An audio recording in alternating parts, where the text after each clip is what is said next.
Apabila kes jenayah berat membabitkan pelarian berlaku di kawasan perumahan kita sendiri, keresahan rakyat tempatan bukan lagi sekadar andaian di media sosial. Ia adalah ketakutan nyata yang melanda komuniti. Insiden yang membabitkan penahanan 3 lelaki Rohingya berhubung kes rogol wanita tempatan berstatus OKU di Kemaman, Terengganu baru-baru ini telah membakar kemarahan mendalam penduduk tempatan. Di tengah-tengah gelombang keresahan awam ini, wujud perkembangan diplomatik apabila kerajaan Myanmar akhirnya bersetuju untuk menerima semula kelompok 5,000 pelarian Rohingya dari Malaysia. Namun di samping usaha menghantar mereka pulang, timbul satu persoalan yang jauh lebih kritikal untuk masa depan negara. Bagaimana kita nak memastikan mereka tidak datang kembali ke tanah air kita selepas ini? Mari kita lihat fakta kejadian di Cukai Kemaman yang dilaporkan secara rasmi oleh pihak polis dan media tempatan. Seorang OKU berusia 23 tahun menjadi mangsa serangan seksual di mana 3 lelaki etnik Rohingya telah ditangkap dan disiasat di bawah Seksyen 376 Kanun Kesiksaan. Dari sudut statutori, Seksyen 376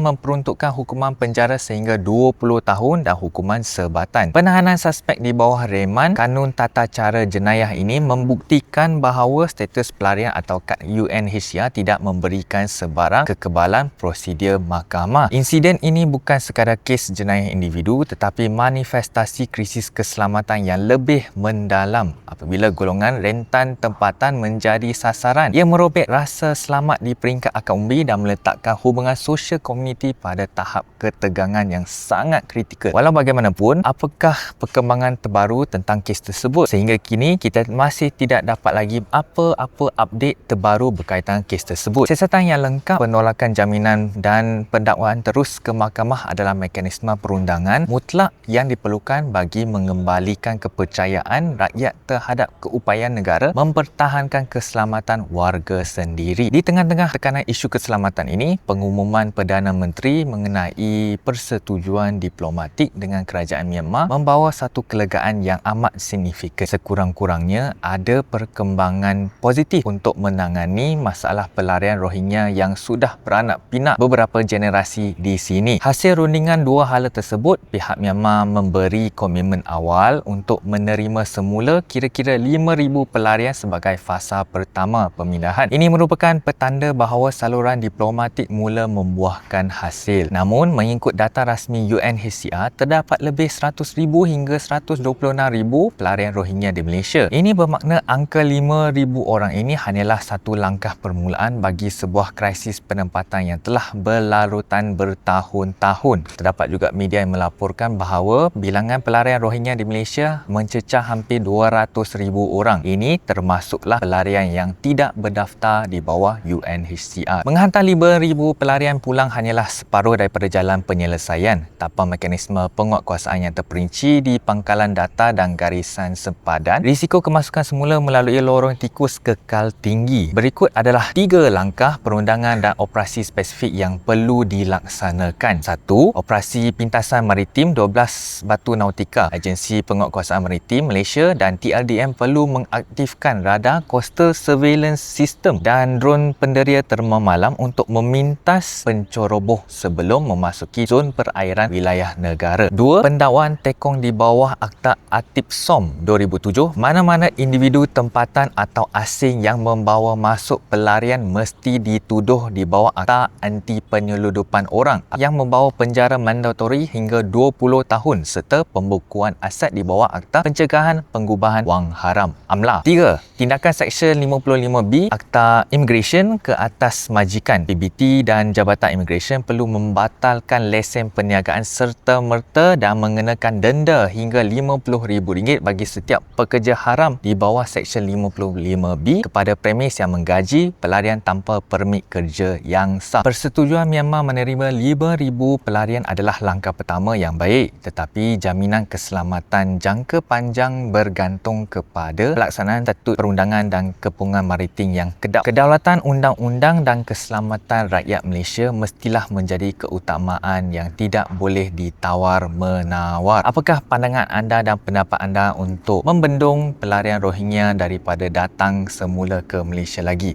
Dan bagaimana kita boleh memastikan mereka tidak datang kembali selepas dihantar pulang ke Myanmar? Itu saja untuk video ini. Kalau anda suka, jangan lupa untuk like, subscribe dan share.